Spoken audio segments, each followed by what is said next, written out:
Hello అండి. Food and facts viewers అందరికీ స్వాగతం. ఎలా ఉన్నారు అందరూ? బాగున్నారా? ఈరోజు టిఫిన్ చేద్దామంటే కొంచెం బద్ధకంగా అనిపించిందండి. సో మా హస్బెండ్ని అడిగితే రాగి అంబలి చేయమన్నారు. కానీ వెదర్ కొంచెం కూల్గా ఉంది కదండి, నాకైతే స్పైసీగా తినాలనిపించింది. సో నేను సూప్ చేద్దామని అనుకున్నాను. తనకి చెప్తే ఓకే అని అన్నారు. సో నేను రాగి సూప్కి ఏమేమైతే కావాలో అవన్నీ రెడీ చేసుకున్నానండి.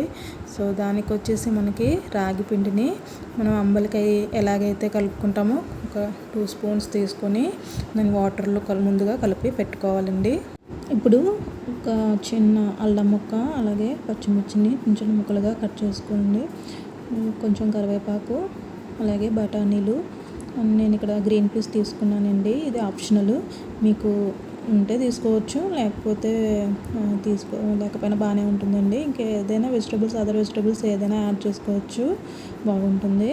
సో ఇప్పుడు స్టవ్ మీద చిన్న గిన్నె పెట్టుకొని అందులోని ఆయిల్ వేసుకొని ఉప్మాకి ఎలాగైతే తాలింపు పెట్టుకుంటామో అలాగే జీలకర్ర, ఉల్లిపాయ ముక్కలు, అల్లం, పచ్చిమిర్చి, బఠానీలు, కరివేపాకు ఇవన్నిటిని కూడా ఒకసారి వేయించుకోవాలండి. సో ఇప్పుడు అంబలి తాగాలి అంటే కొంచెం బోర్ కొడుతుంది కదండి. సో అలాంటప్పుడు ఇలాగా మనం సూప్లా చేసుకోవడం వలన కొంచెం తాగడానికి కూడా ఇంట్రెస్ట్ ఉంటుంది. అలాగే ఇది మంచి హెల్తీ రెసిపీ కూడా. సో ఇప్పుడు మనం ఈ బాగా వేగిపోయిన తర్వాత ఒక 2 గ్లాసెస్ ఆఫ్ వాటర్ అనేది వేసుకోండి.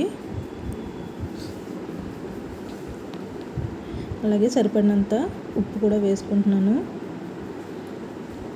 బాగా మరిగాక ముందుగా కలుపుకున్న రాగి మిశ్రమాన్ని ఈ వాటర్లో కలుపుకోవాలండి.